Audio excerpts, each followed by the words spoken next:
Good afternoon. This is Akashvani and I am Naresh Mago with the midday news.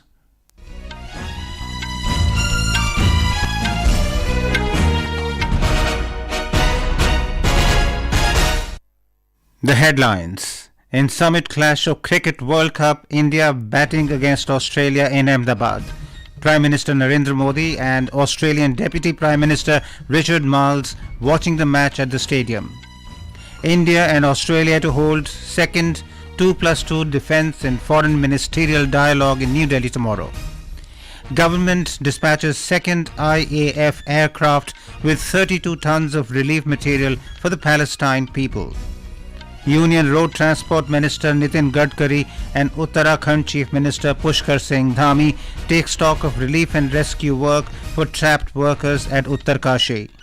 And top political leaders wooing voters with all their might in campaigns for assembly elections in Rajasthan and Telangana.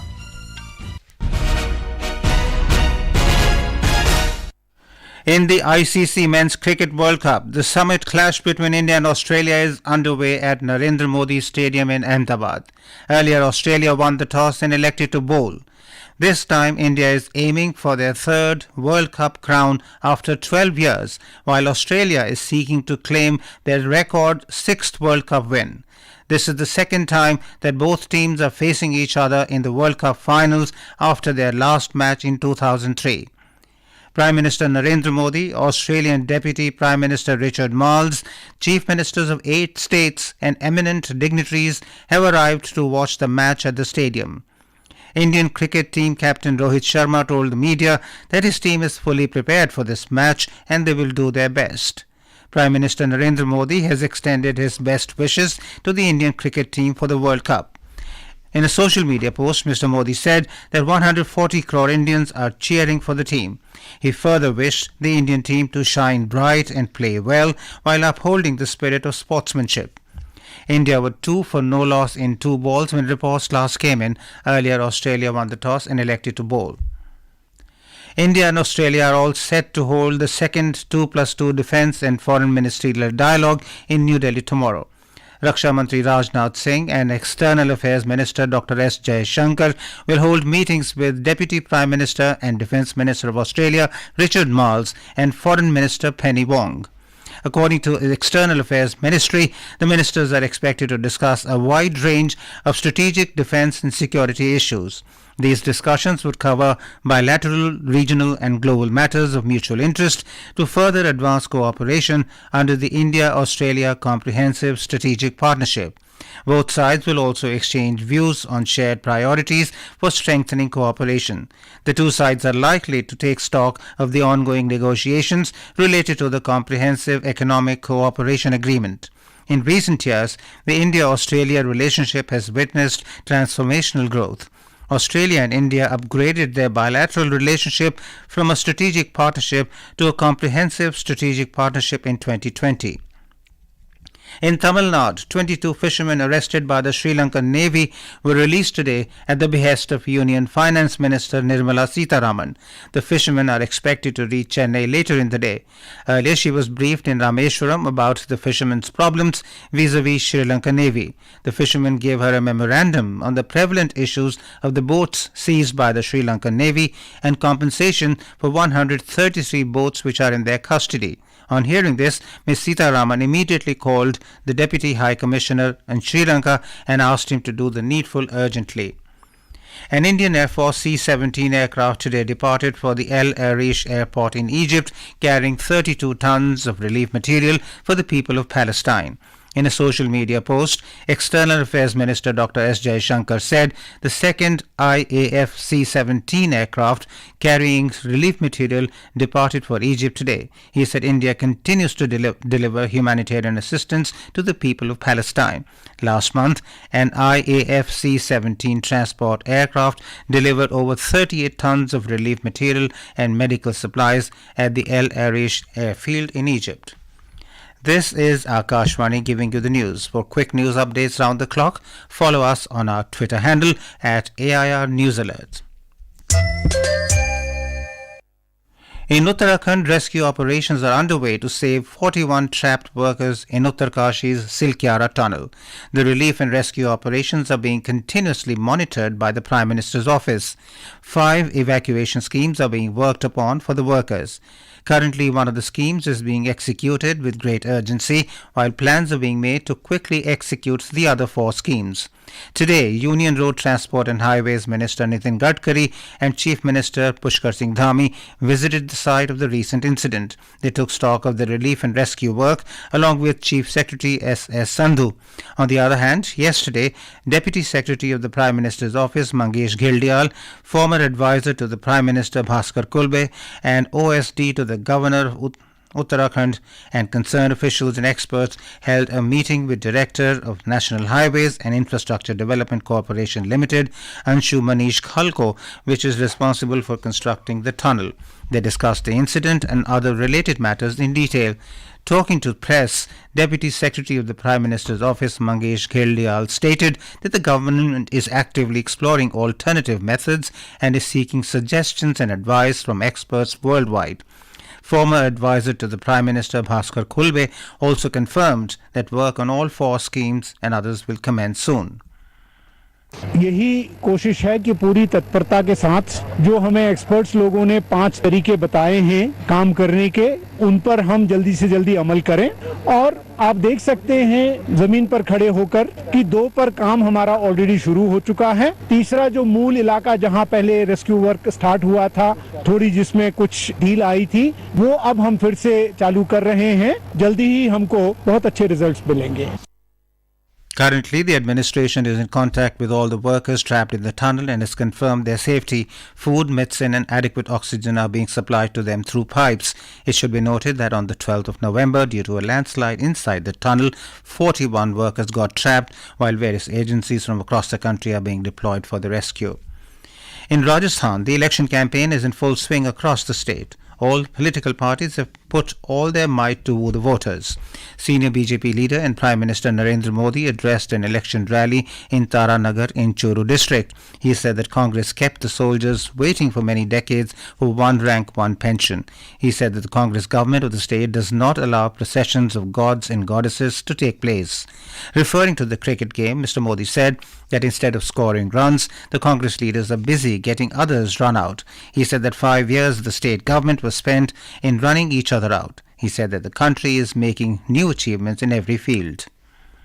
मेरे परिवारजनों, आज भारत एक नई बुलंदी की तरफ जा रहा है। बीजेपी विकास का स्कोर तेजी से बनाएगी और जीत किसकी होगी? जीत राजस्थान की होगी। जीत राजस्थान के भविष्य की होगी।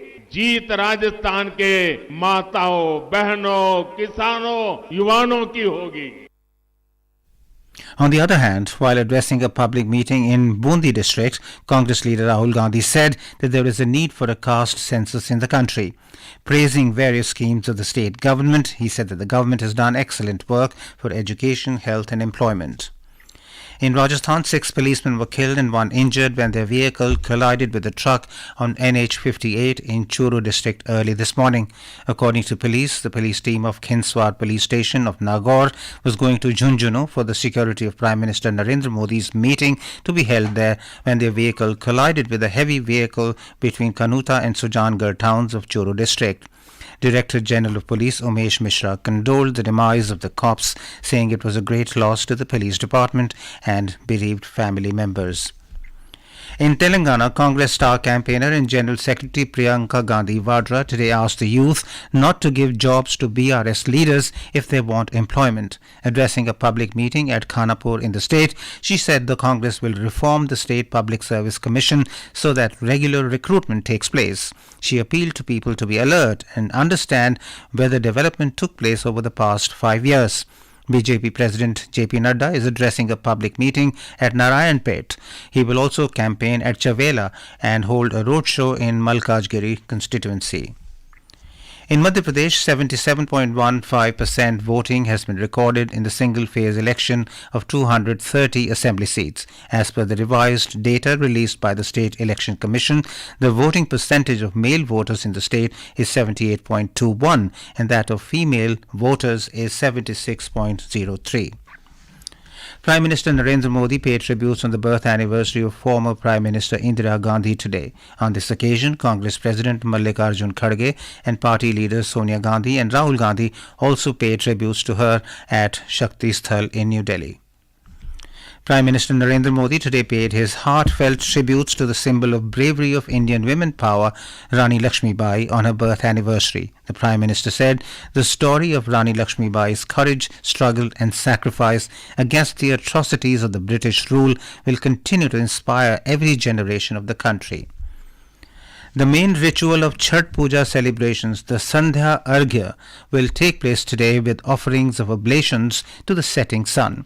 Devotees will offer prayers to the sun god standing in waist-deep water at different Chhath Ghats on the banks of rivers, ponds, reservoirs and other water bodies. A large number of devotees and people gathered on the banks of the Ganga river in the capital city of Patna in Bihar to perform Chhath Puja. All preparations are in place for Sandhya Arghya on the banks of Gandak, Kosi, Punpun, Son, Mahananda, Bagmati and other rivers across the state. The second Arghya, known as Usha Kalin Arghya, will be offered to the rising sun tomorrow. With this, the 4-day festival will come to an end tomorrow. Our correspondent reports that the enthusiasm of Chhath Puja is sweeping across the state. In Bihar, all the preparations are in place for the Sandh Arg to the setting sun in Chhath Puja celebrations today. In view of the massive turnout of people on the banks of rivers for the puja, a large number of security personnel have been deployed. Chhath Ghats have been set up on the banks of Ganga, Gandak, Kosi, Son, Punpun rivers. Special traffic plan has been chalked out on the roads leading to these Chhath Ghats in heavily populated cities like Patna, Muzaffarpur, Gaya, Bhagalpur and other cities. CCTV cameras have been installed at the sites. Safer and accessible ghats have been made for devotees. Teams of local divers, NDRF and SDRF have been deployed at different Chhath Ghats across the state to meet any eventuality. Dharmendra Kumar Rai, Akashvani News, Patna. President Draupadi Murmu has extended her greetings to all the citizens on the occasion of Chhath Puja. She said that the festival dedicated to the worship of Sun God provides an opportunity to offer reverence and gratitude to rivers, ponds and other sources of water. The President called upon to respect Mother Nature by making water resources and the environment pollution-free. She prayed for the happiness and prosperity of all citizens on the auspicious occasion. Prime Minister Narendra Modi has also greeted the people on the occasion of Sandhya Arghya of Mahaparva Chhath. In a social media post, he said, "May the worship of Sun God infuse new energy and new enthusiasm in everyone's life." In our bilingual live phone-in program Public Speak tomorrow at 9:30 p.m., we will bring an insightful discussion on the topic of Ayushman Bharat, accessible healthcare for all, with Dr. Basant Garg, Additional Chief Executive Officer, National Health Authority. During the program, listeners will have an opportunity to pose questions to our expert on various facets of Ayushman Bharat and any other related queries. To participate, simply dial the telephone numbers 011-2371-7106 and 011-2331-4444 from 9:30 p.m. onwards tomorrow. Alternatively, you can also send your queries via WhatsApp to the number 92890940044. Stay tuned to Akashvani Gold channel and additional frequencies for this captivating live broadcast. Additionally, you can access the program on our website newsonair.gov.in and on our YouTube channel News on AIR Official. And now, before we end the bulletin, the headlines once again. In Summit Clash of Cricket World Cup, India batting against Australia in Ahmedabad. India and Australia to hold second 2+2 defence in foreign ministerial dialogue in New Delhi tomorrow. Government dispatches second IAF aircraft with 32 tons of relief material for the Palestine people. Union Road Transport Minister Nitin Gadkari and Uttarakhand Chief Minister Pushkar Singh Dhami take stock of relief and rescue work for trapped workers at Uttarkashi. And top political leaders wooing voters with all their might in campaigns for assembly elections in Rajasthan and Telangana. For details of these stories and more, log on to our website www.newsonair.gov.in and News on AIR app. And with that, we end the midday news.